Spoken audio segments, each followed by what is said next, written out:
Ah, Evangelho de João, capítulo 12. Eu vou compartilhar. Eu tenho adquirido o hábito de, quando vou ao ABC, compartilhar a mesma palavra, ou pelo menos o mais próximo que eu consegui da palavra que foi dividida lá no ABC com os irmãos aqui também. Então, abra sua Bíblia comigo no Evangelho de João, capítulo 13.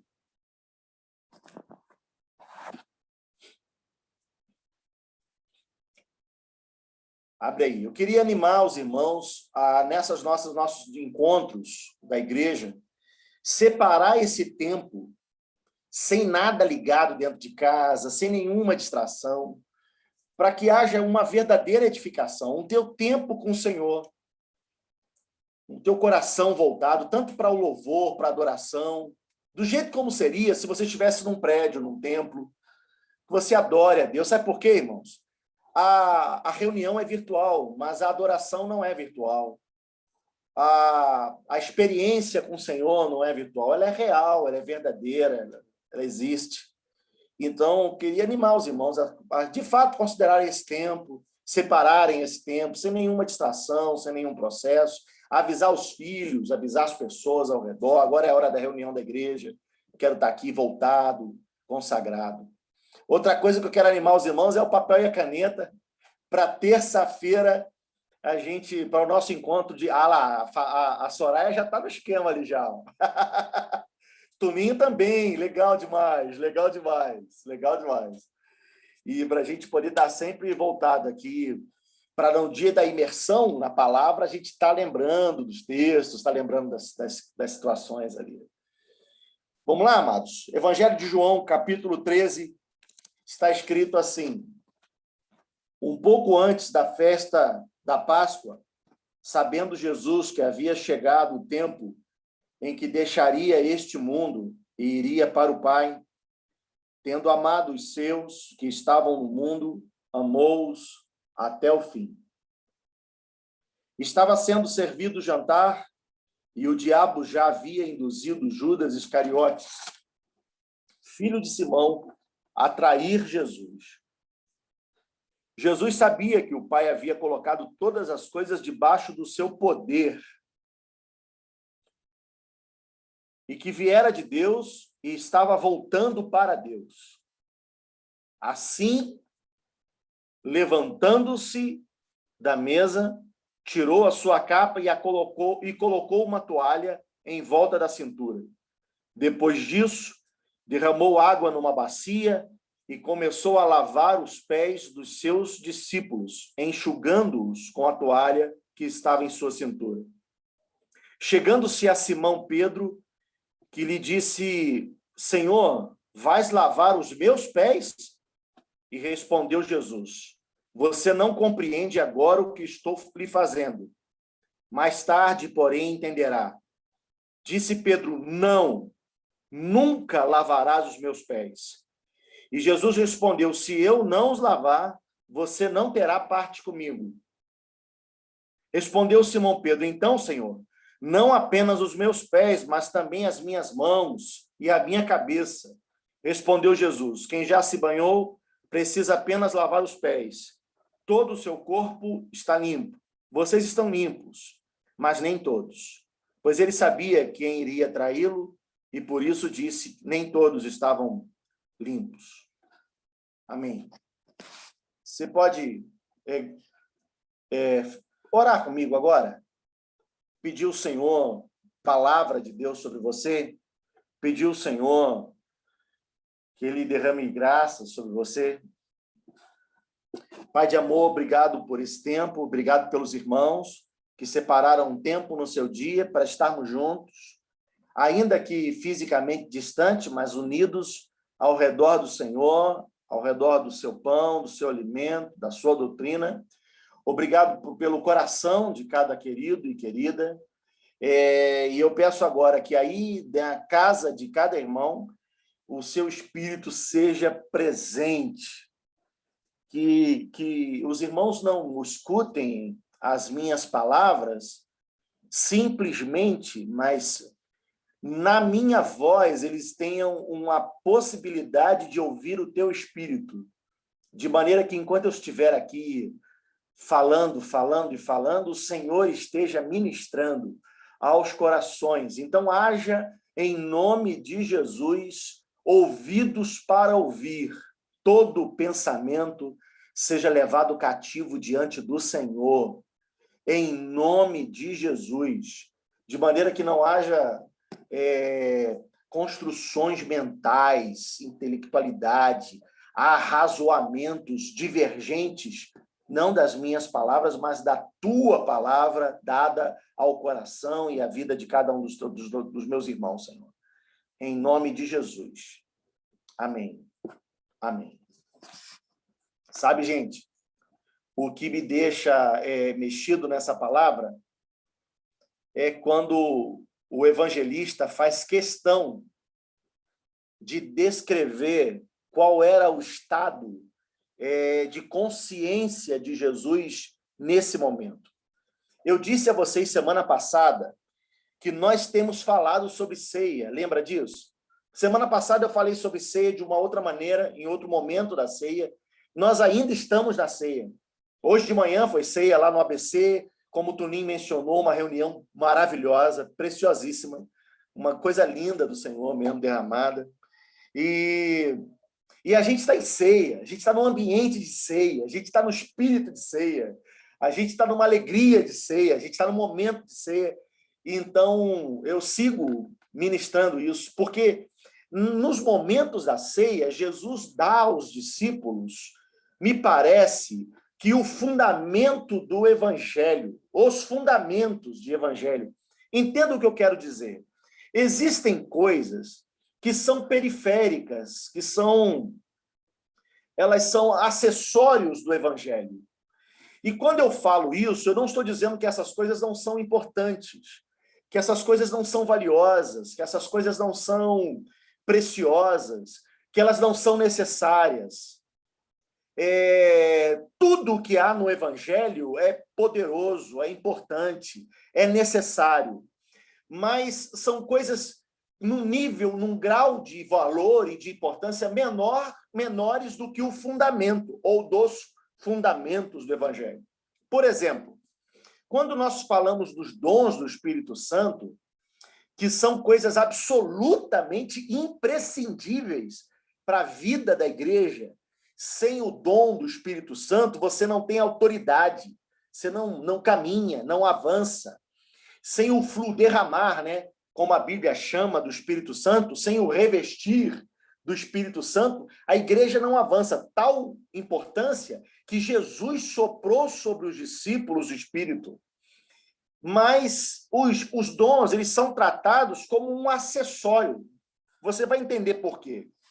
Quando o apóstolo Paulo escreve aos irmãos lá em Corinto sobre os dons, 1 Coríntios capítulo 12, ele segue ensinando sobre os dons e falando sobre os dons de maneira preciosa, mas lá no último versículo, depois de explicar os dons de profecia, falar sobre os dons de língua, os dons de curar, falar minuciosamente sobre cada um dos dons e dizer que todos nós precisamos buscar os dons, Paulo fecha o capítulo 12 dizendo assim: agora eu vou mostrar a você um caminho mais excelente do que esse, sobremodo excelente, mais importante, mais precioso. 1 Coríntios 12, o último versículo do capítulo 30, 31, não me lembro agora. Aí ele entra no capítulo 13 de 1 Coríntios, quando ele descreve que caminho sobremodo excelente é esse, e começa a descrever o amor, fundamento do evangelho, não acessório do evangelho. Então é disso que eu estou querendo falar, que Jesus ali estava preocupado com os fundamentos do evangelho. Então esses textos, esses versículos da ceia, eles são versículos muito preciosos. É como um marido que vai viajar e antes de sair de casa dá os últimos recados para a esposa, aquelas preocupações maiores. Era assim que Jesus estava nesse momento da ceia.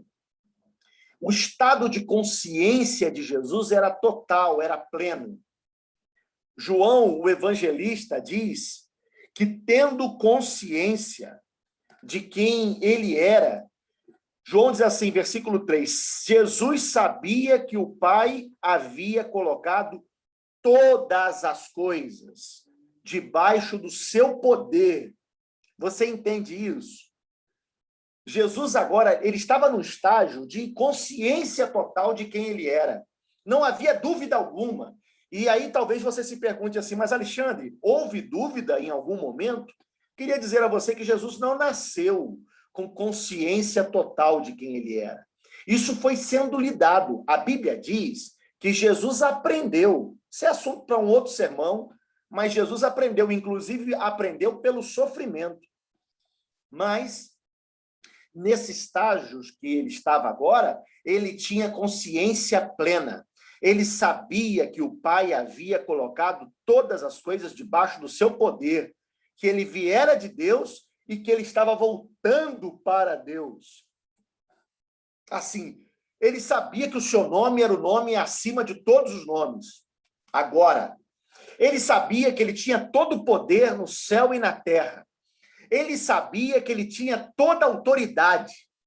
Ele sabia que ele não era um homem que recebeu um privilégio. Ele não era um homem que recebeu uma porção do Espírito, como acontecia no Antigo Testamento. Ele não era um homem com dons. Ele sabia que ele era Deus, a expressão do Deus vivo. Ele sabia ser o Verbo.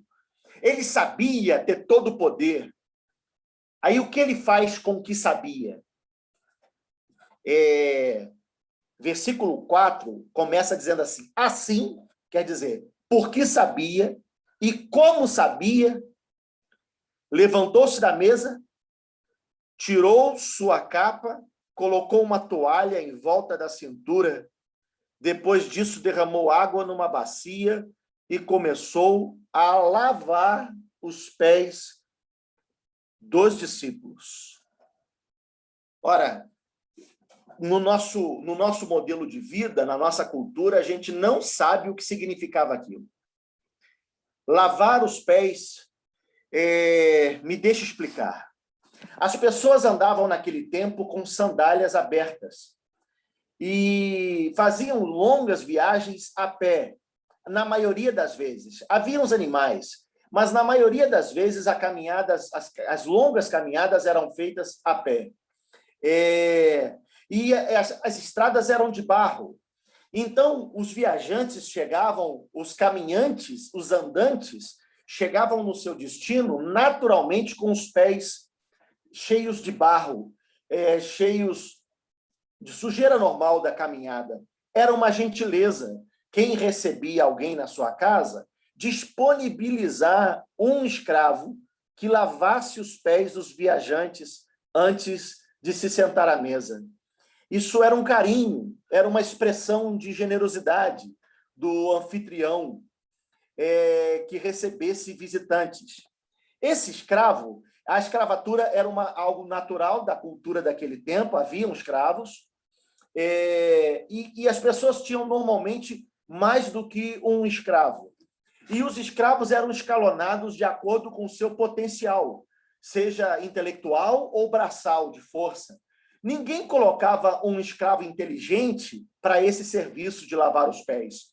Os escravos inteligentes, normalmente, eram destinados a serviços que exigia algum exercício de inteligência. Você se lembra de Josué na casa de Potifar? Ele foi determinado para administrar os bens. José, eu sei, Toninho já riu lá. Valeu. Já não pode elogiar, né? Não vou ganhar a estrelinha de hoje de manhã. Poxa vida. Aí, bom, José, na casa de Potifar, não Josué, ele não foi lá, mas ele foi colocado numa colocação privilegiada, mesmo sendo escravo. Isso porque, como escravo, ele tinha um potencial intelectual, ele tinha inteligência, então ele podia administrar os bens do Senhor. Então, o escravo mais forte era destinado para serviços braçais, uma obra, uma reforma, uma coisa que fosse necessária.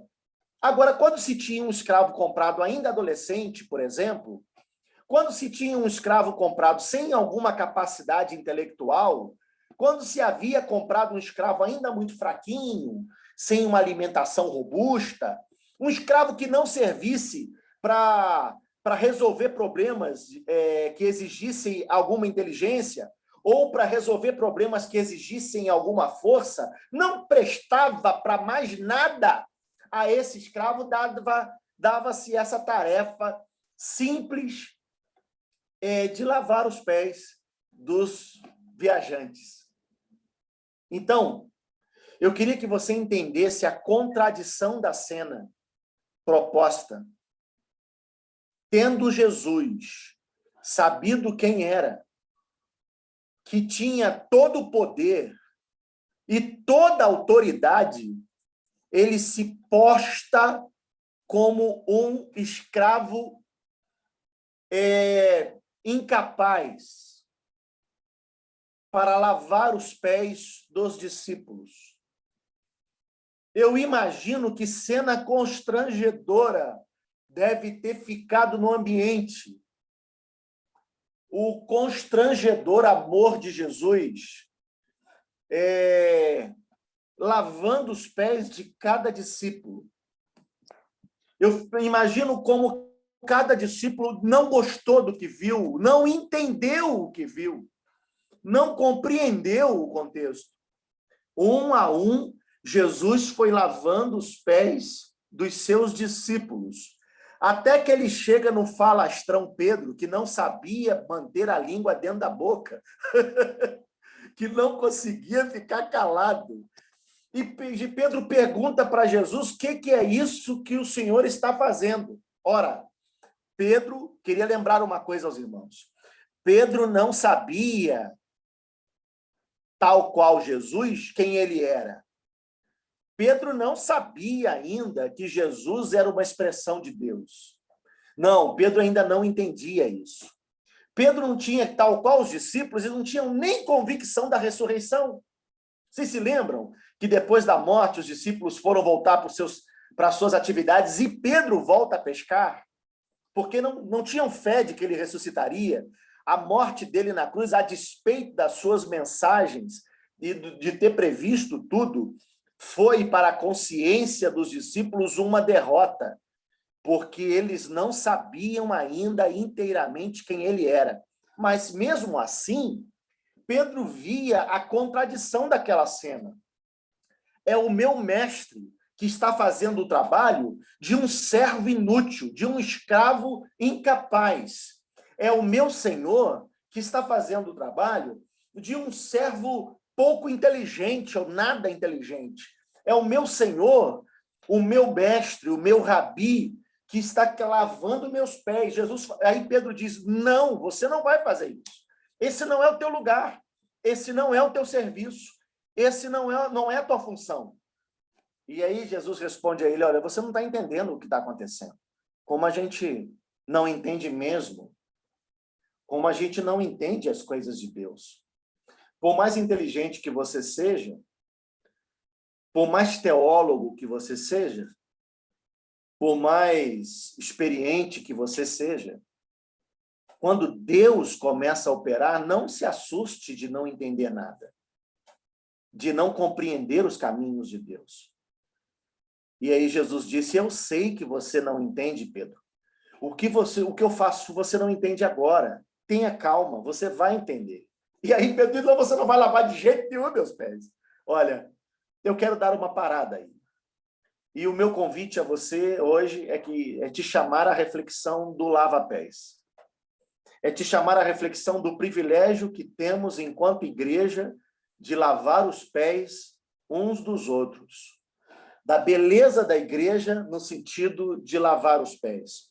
E eu não me retenho à prática original, física, específica, mas eu quero me reter ao sentido daquela prática que era, na minha opinião, o que Jesus queria dar aos discípulos, à igreja, a mim e a você. Tal qual os viajantes daqueles dias, não há como chegarmos à igreja com os pés limpos. A estrada é empoeirada. a estrada é barrenta e a gente invariavelmente, inevitavelmente suja a vida. Eu sei que você gostaria de chegar limpo. Eu sei que você gostaria de viver sem se contaminar com o pior que há dentro de você. Eu sei que você gostaria de ser aquilo que você tenta apresentar às pessoas que é. Eu sei que você gostaria de ser o homem imaculado, a mulher sem defeitos, sem limites, sem sujeiras, sem coisas das quais você se envergonha. Eu sei que você gostaria de ser a pessoa que os irmãos da igreja pensam que você é. Eu sei que você gostaria de ser a pessoa que você muitas vezes mostra para quem passa pela sua vida, para quem se senta com você no banquete da vida. Eu sei que você gostaria de ter os pés, a história da tua caminhada limpa, mas você não tem. A boa notícia é que ninguém tem. Ainda que você pense que aquele irmão lá da igreja não tem a mesma história que você, ainda que talvez acusado por Satanás, você se sinta inferiorizado e menor do que os outros, e aí você tenta fingir que é o que não para construir uma imagem hipócrita, mas tentando se igualar ao contexto, tentando ser aceito no meio, porque se todos souberem quem você não será aceito. Muitos de nós têm a obrigação de fingir ter os pés limpos e fingir ter a vida limpa, não porque quer viver uma hipocrisia, uma máscara, mas porque vê na máscara a única opção para ser aceito. Porque quando a gente se reúne enquanto igreja, parece que a vida de todo mundo é melhor do que a nossa. A gente olha para o lado e o cara tem cara de crente, as pessoas têm cara de crente, têm linguagem de crente, tem uma expressão de vida correta, as famílias parecem perfeitas, os maridos parecem ser bons maridos, as esposas parecem ser submissas, amáveis, carinhosas, conselheiras, os filhos parecem sujeitos, obedientes, os homens parecem lidar bem com dinheiro, todo mundo parece ter uma sexualidade ajustada, perfeita, ordenada, direitinho. E quando alguém, por acaso, é descoberto com alguma sujeira na vida, esse alguém é excluído, é exposto, como sendo esse do pé sujo, da vida suja, uma exceção à história. Mas a vida não é assim. Essa é só a imagem que é vendida. Essa é só o estereótipo gospel, evangélico, de perfeição. O estereótipo de uma santificação, que dá a impressão de que as pessoas são mais santas que o Espírito Santo. Que as pessoas são tão corretas que agridem o defeito do outro. Bom, a boa notícia é que não há como chegar à igreja com os pés limpos. Porque do mundo de onde a gente vem, da vida de onde a gente vem, os pés, a vida da gente se empoeira, se suja, se lameia, ainda que a gente não queira. Os profetas, quando lidavam com o encontro com o seu pior, costumavam dizer: miserável que eu sou, em pecado me concebeu a minha mãe. Quantos textos bíblicos tem isso? Os profetas diziam isso e depois, um após outro, repetia a palavra como que dizendo: tal qual Jeremias também o sou, tal qual Davi também o sou. E agora eu e você podem dizer, se a gente quiser ser de verdade, que a gente também é miserável, a gente também tem pé sujo, a gente também tem vida suja. E daí, a boa notícia é que quando a gente se encontra com a verdade da gente, quero dizer, quando a gente se encontra de verdade com a gente, com o nosso pior, é que a gente está de verdade encontrando Deus. Porque Deus não se relaciona com esse estereótipo falso, evangélico, religioso, que a gente aprendeu a cultuar, se escandalizando do erro de alguém, da falha de alguém, como se isso fosse a exceção. E não é. Deus está mais próximo do pecador que bate no peito e reconhece a sua miséria do que do idólatra de uma imagem falsa, que fica arrotando santidade irreal, idealizada, estereotipada. Uma santidade construída como desejo de alcançar, mas sem vida prática. Nada verdadeiro. Estava falando hoje de manhã no ABC, e a frase não é minha, que talvez os lugares de culto sejam os lugares onde Deus menos se relacione com as pessoas. Porque lá naqueles ambientes, todo mundo tem um estereótipo pouco adequado à sua realidade. Lá nos lugares de culto, todo mundo é melhor do que é em casa. Lá nos lugares de culto, a gente está com a nossa imagem, necessária para ser aceito. Necessária. Quando Jesus, mesmo sabendo quem era, veste a toalha e pega a bacia com a água, ele está dizendo: o evangelho que proponho não é o evangelho onde a gente finge que o pé está limpo e a gente pode sentar à mesa. Mas é o evangelho que a gente se curva uns sobre os outros. Eu vou falar de novo lentamente para você entender. É o evangelho no qual a gente se curva uns sob os outros. Não é sobre, mas sob os outros. A gente se curva uns sob os outros para lavar os pés, reconhecendo a realidade suja e impura que há naturalmente uns nos outros e lavando os seus pés. Jesus se curva dizendo: você não precisa fingir que teu pé está limpo, porque ele não está. Mas a boa notícia é que eu posso lavá-lo, é que eu posso purificar, é que eu posso transformar a realidade, desde que a gente lide com ela. A igreja, o evangelho, é o ambiente onde a gente lida com o pior uns dos outros. E ele ensina como isso se dá, como isso se faz. Jesus ensina quando ele, conhecendo que tinha todo o poder e que tudo estava debaixo dos seus pés, se coloca na condição para lavar os seus discípulos, se coloca na condição de servo inútil.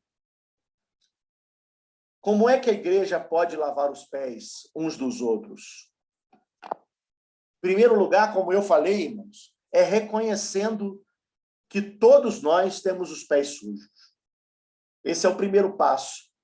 É que seja a igreja um ambiente da verdade, do culto à realidade, porque só na realidade existe santidade, ou a possibilidade da santidade. Enquanto a igreja ficar com essa coisa de fingir que que todo mundo é certinho, ela vai continuar sendo o ambiente da hipocrisia e não da verdade. Então, a primeira coisa é reconhecer a realidade de que todos nós somos assim. E reconhecendo a nossa falibilidade, a nossa humanidade, a gente se porta como menor do que os outros. Bom, o segundo erro religioso que nos impede de lavarmos os pés uns dos outros é porque, equivocadamente, a gente constrói no ambiente eclesiástico o mesmo modelo de mentoria que há no mundo corporativo, empresarial, mundano e secular. Olha, no mundo corporativo, empresarial, mundano e secular, como é que uma pessoa ajuda a outra? Se ela for melhor do que essa outra pessoa. Como é que eu posso ajudar alguém financeiramente? Se eu tiver mais dinheiro do que essa pessoa. Isso é natural, é óbvio. Não tem sentido uma pessoa que tem menos dinheiro ajudar a outra que tem mais dinheiro do que ela, não é verdade? Como é que eu posso ajudar alguém no mundo corporativo? Por exemplo, como é que o Tuninho pode ajudar alguém a ser um bom corretor de imóveis? Porque o Tuninho é um profissional qualificado nessa área. E como profissional qualificado, ele pode ajudar alguém que sabe menos do que ele, que tem menos experiência do que ele, que tem menos vivência do que ele. Então, o Tuninho é maior profissionalmente do que essa pessoa. Assim se dá todos os relacionamentos de cooperação e de mutualidade no mundo e na vida secular. Querido, a gente precisa descobrir que o caminho do evangelho é contraposto ao caminho do mundo. Tira da tua cabeça de que quem pode ajudar o outro é quem é maior. Tira do teu coração que o auxílio vem através de alguém que é melhor do que eu. Sabe por quê, querido? Porque o nosso auxílio não vem do homem. A nossa edificação não vem de homens. A transformação da nossa vida não vem através de homem nenhum, de pastor nenhum, de teologia alguma. Tudo que eu preciso está em Cristo. Toda a minha necessidade está em Deus.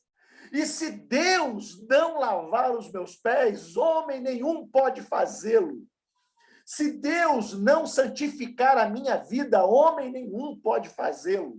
Se Deus não me transformar, homem nenhum pode fazê-lo. Então, eu preciso entender que a fonte é Cristo e que ele escolheu as coisas que não são para confundir as que são. Ele escolheu os que não sabem para confundir os sábios. Ele escolheu, em outra tradução, os tolos para confundir os sábios. Então, o modus operandi de Deus para transformar a lavagem da vida uns dos outros é que eu, se quero lavar o meu irmão, faça como Cristo. Me torne menor do que ele no ato de tocá-lo. O segundo erro é que muitas vezes a gente quer tocar alguém e a gente usa o jeitinho do mundo. A gente fala de maneira equivocada, a gente toca de forma equivocada, a gente se porta de forma equivocada. Brincava hoje de manhã no ABC, quantas vezes eu ia receber alguém para aconselhar enquanto pastor e rapidamente me colocava num pedestal e dizia, vamos lá, meu filho, do que você está precisando.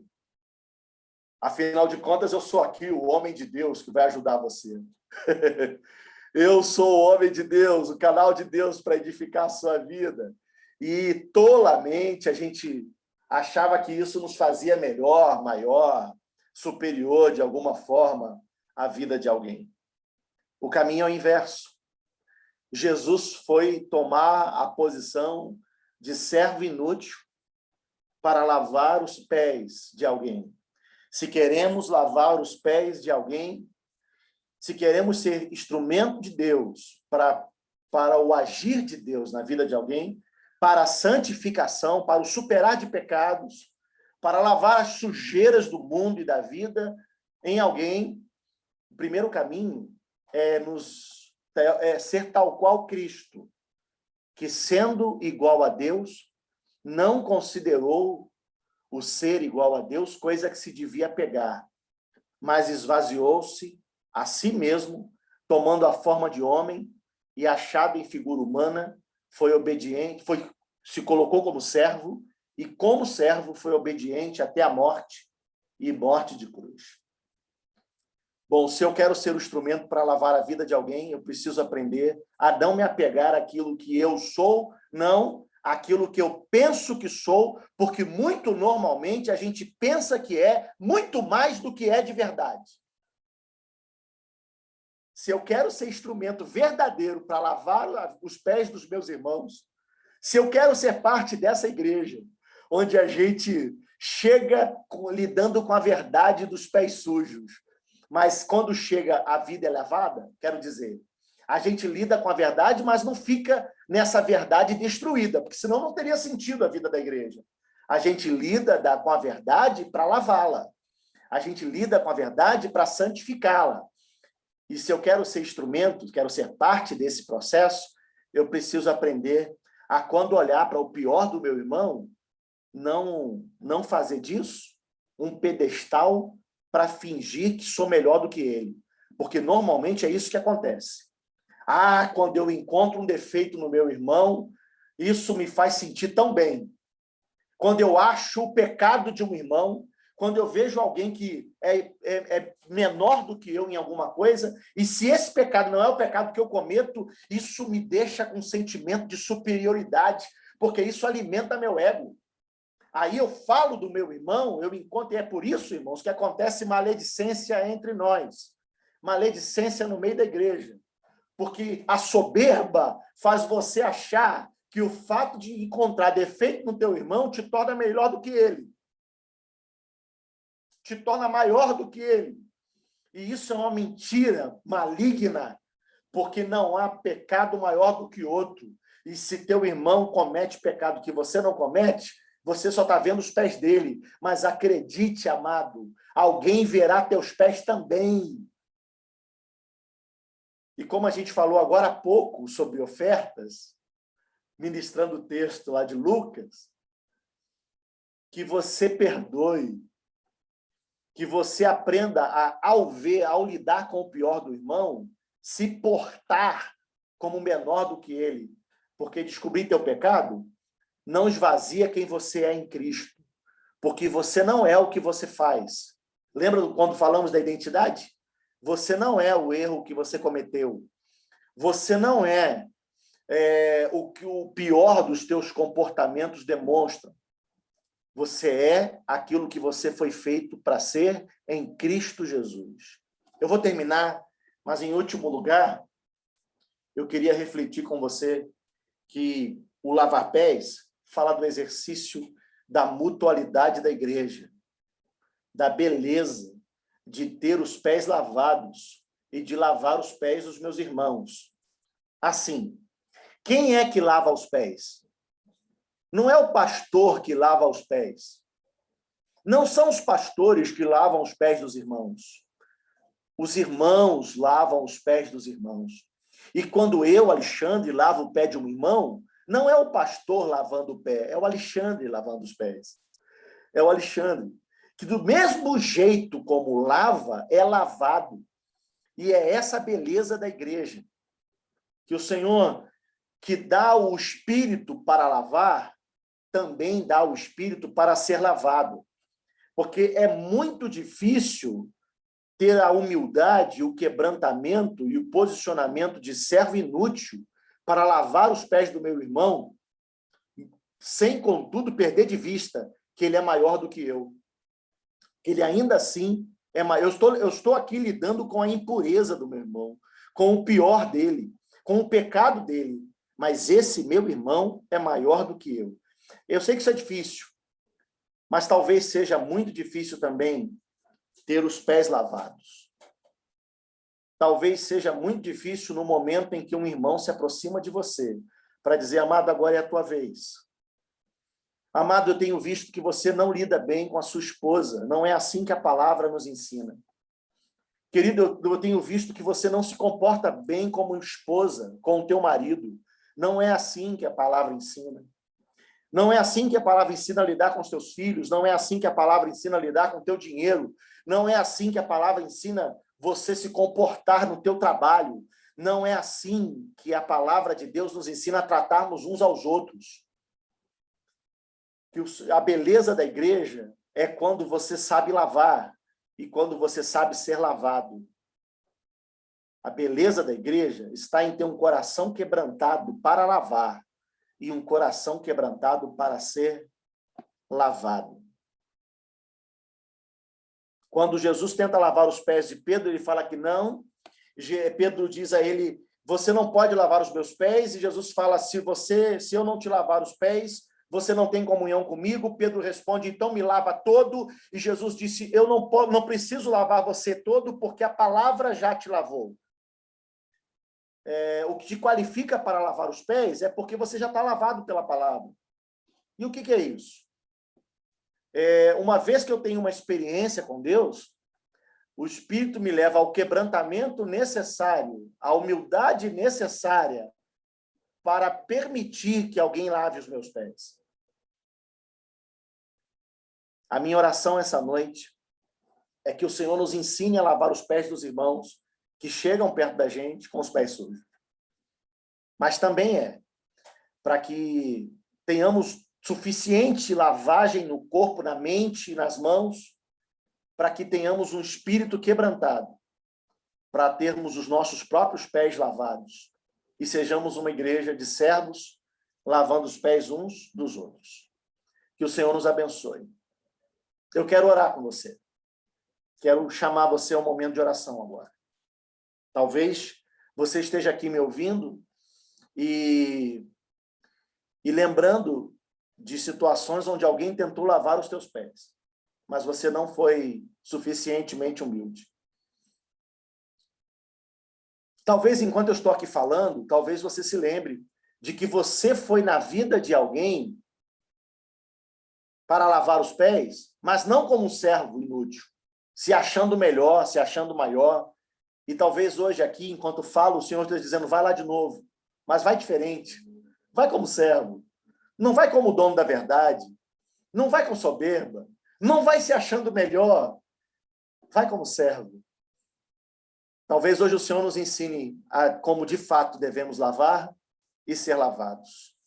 Podemos orar, irmãos? Curva a sua cabeça.